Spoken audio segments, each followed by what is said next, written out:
welcome to another edition of The End Zone along with TJ Eckert. I am Colby Daniels. We've got a lot to discuss this week, TJ. College basketball, the NBA, and especially this week as we get ready for spring football. Oklahoma started this week. OSU's still a couple weeks away, but who doesn't love spring football in the state of Oklahoma? I was talking with our anchor, Brenna, and she said, does football season ever end here? She's from Canada, so she doesn't know. And I told her, I was like, no, it really doesn't. And it's Not crazy. anymore. It's crazy to think about because the coverage season obviously is in the fall, but for us in the media, like we still have opportunities to talk to these guys, and spring ball and all that, like you just mentioned, is starting up. But for programs too, it's year-round for them, especially now. You just said it because of this new era with the portal and NIL. I mean, it is 12 months of football, really. Yeah, I mean, the football season ends, right? And you go into the coaching carousel, you go into the first portal window. The playoff now lasts basically through January. Yeah. And then you have another signing day, you have spring football, you have a spring portal that obviously creates a lot of momentum. And then you have, players that are leaving a program and the NFL draft conversation that revolves around different programs and their players.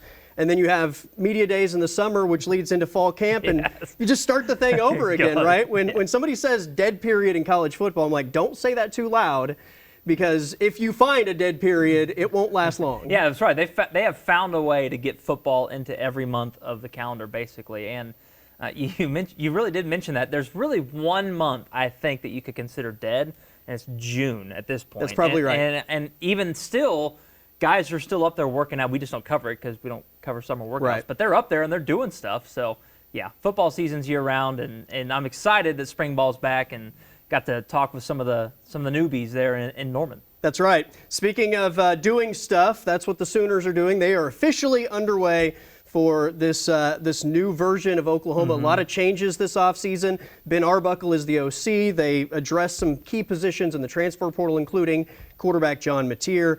And they have a new GM, Jim Nagy, and we were able to speak with both John Mateer and Jim Nagy for the first time this week in Norman. But Brent Venables is going to go back to calling defense. That's one of the other big changes going into spring football. And he talked about, I guess, just the mentality of, why he wanted to make that move. He's fighting for his job. I've been fighting for my job every year. Like somebody's holding me under the water, trying to drown me. And that's been my mindset. That's been my attitude when I come to work every day. So nothing's changing for me. Do we need to be better? You're damn right. Does your mindset got to change? Nope. And why am I going to call the defense? Because I'm good at it. And I'm confident in it. And many people do it at a really high level where they call an offense or call a defense and have a lot of success. No guarantees with anything, but it's a comfort zone for me. And last year we went 6-7. I didn't call the defense, so that didn't work very well. He says many people do it at a high level. Last year we went 6-7, and I didn't call the defense, so that didn't work very well. He didn't hold back, I think, in terms of addressing that specific topic. He didn't, and what was interesting is we wonder, do coaches listen to narratives, or do they listen to the outside noise or the media? Do they listen to that stuff? They do, and I thought his answer there really just hit home the fact that he's absolutely hearing what people are saying, because the worry from fans is, can you be a head coach and call plays on defense? And to me, that was him speaking to fans and media saying, well, on the flip side of that, I didn't call plays last year and we were horrible. So what do you want, right? You can't have it both ways. And so to me, that was his answer to the critics out there of, well, you can't do both. Well, I didn't do both last year and we weren't very good. That's kind of how I took that. One reason he's going to be able to do both is because they have a general manager, right? That's going to be able to take a lot of the headaches off of a head coach's plate.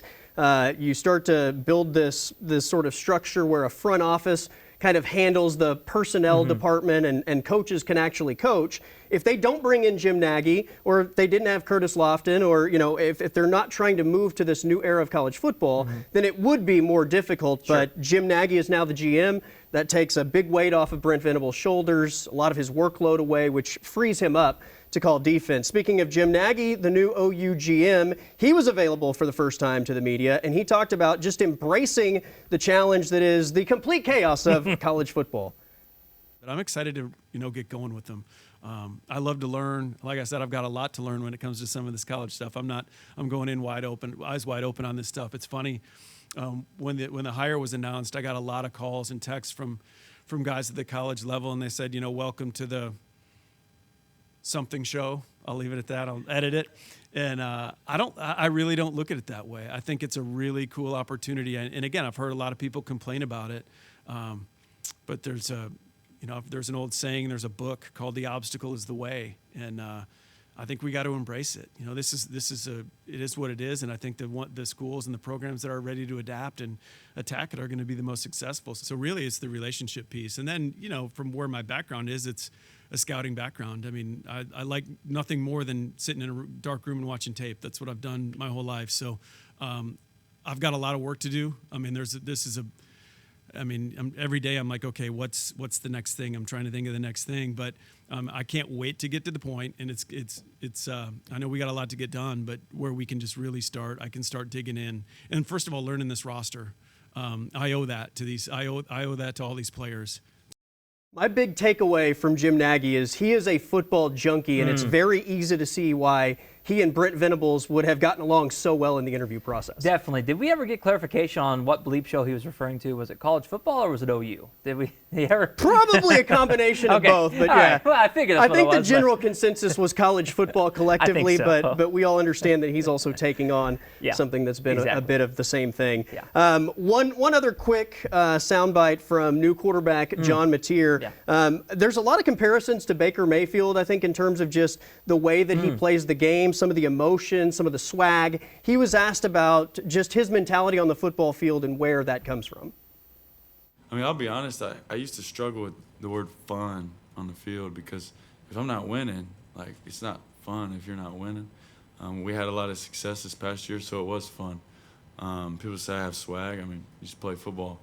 I have the ball in my hand every play. I mean, I get the opportunity to do something with it, and cameras on me all the time, so I guess I have swag. Some people say I have toughness. I just feel like I have an obligation to give everything I have for my teammates. I guess that's where that comes from.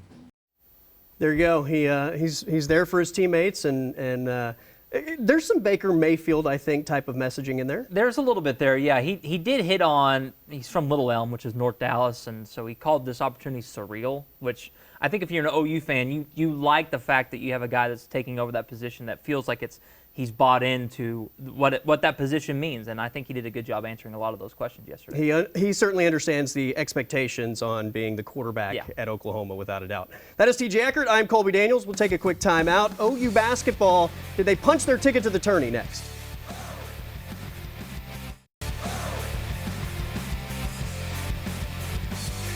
Welcome back to the show. TJ, it is bubble watch for Oklahoma basketball. Massive win, a must-have on Wednesday night in Norman to wrap up the home portion of the schedule, and a win that may ultimately put them over the top. We don't really know. I do know that even though they won that game, Joe Lunardi still has them on the outside looking in, and apparently would need a win at Texas and maybe some work in the I almost said Big 12 tournament, in the SEC tournament. Well, saying Texas, I know you at the same time makes you, and then played Missouri, so it's like that's all Big 12. So to me, you beat Texas this weekend. If you win that game, to me that's probably enough. But if you go and win your first round game in the SEC tournament, whether it's Georgia or whoever they play in the lower level, it's like 14-11 or something like that. To me, that's enough. And I don't know if that's going to be the case or not, especially given the snake-bitten nature that OU basketball's had with the tournament committee recently. But you mentioned it. They did exactly what they had to do by beating Missouri at home.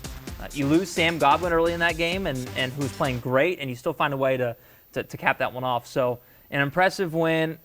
Credit to Porter Moser because all season long he's been getting, or all SEC season really, he's been getting heat like you're going to get fired if you miss the tournament. And they keep losing games. You're going to get fired. And he came out and got that team ready and won a really that was their best win of the season, regardless of the situation. But in the moment, it's the biggest win by far. And timely, right? Yes. Because you can win a bunch of games early, but you are who you are going into the tournament, right? And I don't know that that's always taken completely into account when tourney bids are given out, but it certainly doesn't help your cause if you're on the bubble. If you're not playing well, but maybe another team is down the stretch and you have similar resumes, this is not only the biggest win of the season, but it's the biggest win at the end of the year. And they've been close down the stretch. I mean, I think that one thing that I think was a little bit of a struggle for me last night, is seeing what they're capable of when they feel the urgency, and wondering why there hasn't been maybe that same urgency on a regular basis. And that's not really an OU problem. That's really a college basketball program. They have such a great postseason setup that brings the ultimate urgency. And in the regular season, you can't generate that same thing, but now their back's against the wall and they have to play that way. And one thing too, they blow that lead at LSU at home, and then they get hammered by Florida on the road. And since that point, I mean, they about beat Kentucky. They beat Mississippi State at home, was a good win. Almost beat Ole Miss on the road, which is turning out to would have been a pretty decent win there if they could have done that. And then obviously beat Missouri at home. So they've played much better down the stretch of the season. Jeremiah Fears being back to his self from non-con play is really helping. But backs against the wall, they've played pretty well. Now let's see if they can finish the job. Are they a team, if they do find a way into the tournament, that you think could be dangerous depending on what the draw looks like? Because, look, they've lost to a lot of the premier teams in the country. The SEC has been dominant this year. So, again, just depending on the draw, do they have the right stuff to maybe make a second weekend run? I'm going to sound like such a sunshine pumper. I was texting my buddy Jackson, if you're watching, thanks. I texted him this exact conversation this week. I said, you have an elite scorer in Jeremiah Fears. You have a coach who's proven he can win in March. You have a defense that's serviceable, and you're one of the best free throw shooting teams in the country. And good guard play. Those are 5 things that win in March. And I know that this has been such an up and down season for them, but the ingredients are there for them to make a run if they do get in. I'm not saying they're going to, but they certainly could if given the right draw, and they can continue this momentum late in the year. If given the right draw is the key part of this. 2 weeks ago, I would have said there's no chance, though. Right. I think we've seen a big-time growth and maturity from Jeremiah Fears. 100%. Midway through the SEC schedule, he looked a little bit lost and overwhelmed by the competition. He's really settled into, I think, what his role is, and he looks a lot more comfortable now, and that's got to bring confidence into that coaching staff for what he could do in a postseason run. So the parallels here are whatever, the drastic changes. We're talking about them maybe making a run in the NCAA tournament, and if they don't make it, we're talking about the coach getting fired. That's right. There is no in between at this point. It's crazy. It's a lot of fun, and but that's SEC basketball, right? You may not have the resume because you're playing such good teams. All right, we're going to take a timeout. It is smash or punt next here on the End Zone.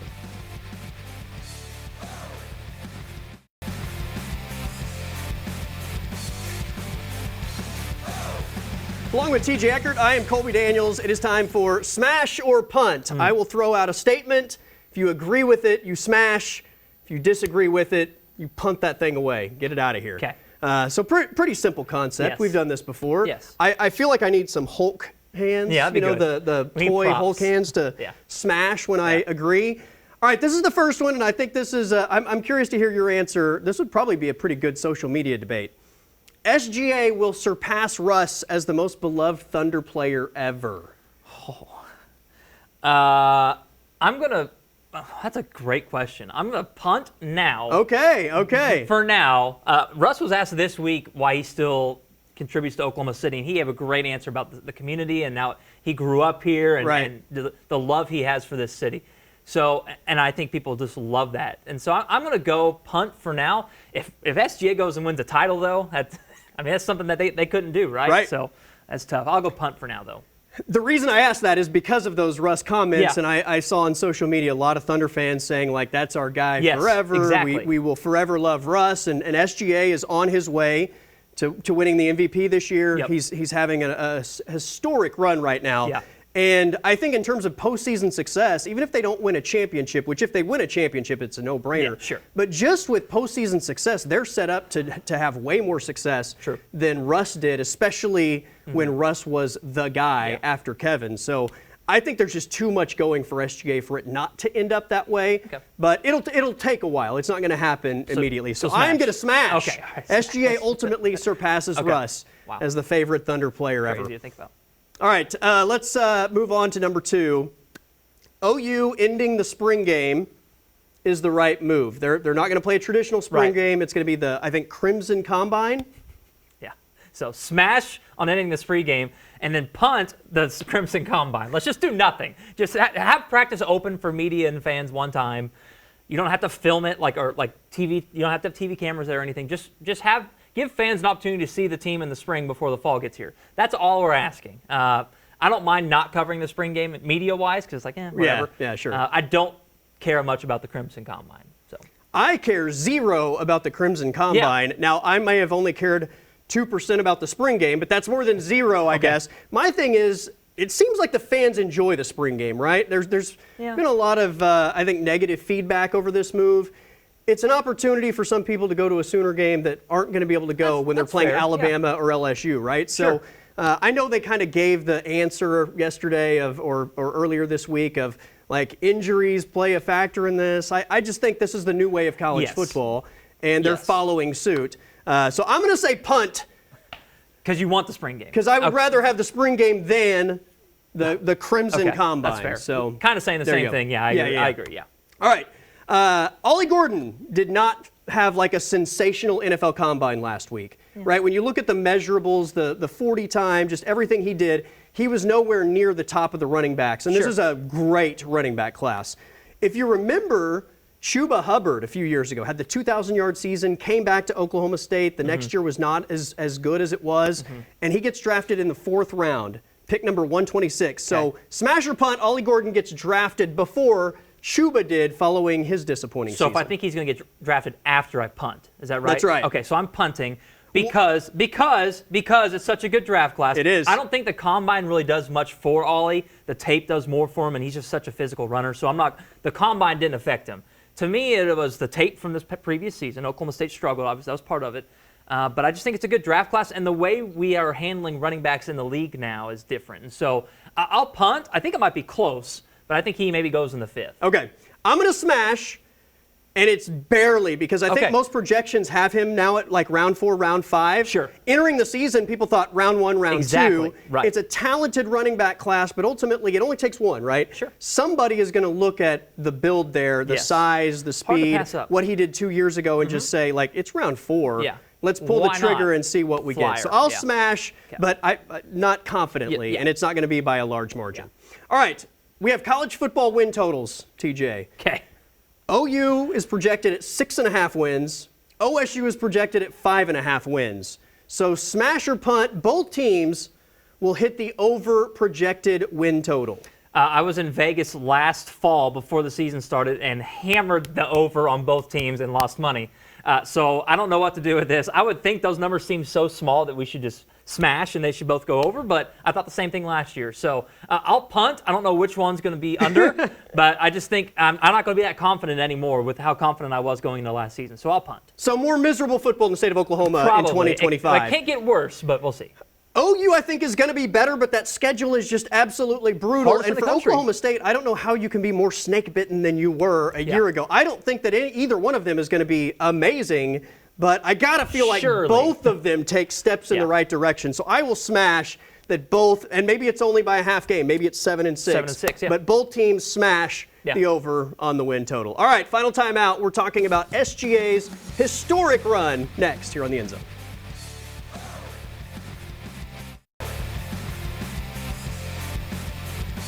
Welcome back one final time along with TJ Eckert. I am Colby Daniels. TJ, the Thunder are running away with the Western Conference. 11-game lead with 20 games to go. SGA is the scoring leader in the NBA. It would take a monumental crash and burn for SGA, I think, to lose the MVP and for the Thunder to go into the playoffs without anybody feeling super confident. SGA has been playing at such a great level the last month or so. He has 4 50-point games, 50-plus point games in a 19-game stretch, which is incredible. Right. And I looked up the number of games and how many 50-point performances there have been in Thunder history before this stretch.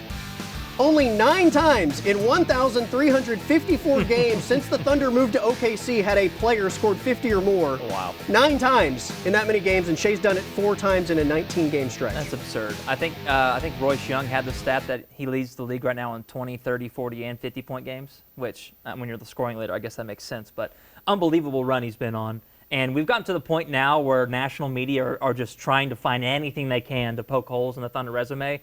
And I know they need talking points because they're up so much in the West. There's really nothing else to talk about for them, right? It's like, well, are they intimidating? No. Who's going to beat them? I don't know. But they are so good, and SGA's been playing on a completely different level. And I still think this team has another level that they can get to, too. There is a stat that says SGA is the scoring leader in the NBA, SGA would be second scoring leader in the NBA behind himself if you only take what he's done in the first 3 quarters. So that basically says they're blowing people out, and he's not playing in the fourth quarter. That's how good and efficient he's been. Just give him the MVP. Yeah, always fun to catch up. We will be back next Friday. For TJ Eckert, I'm Colby Daniels. Have a great weekend.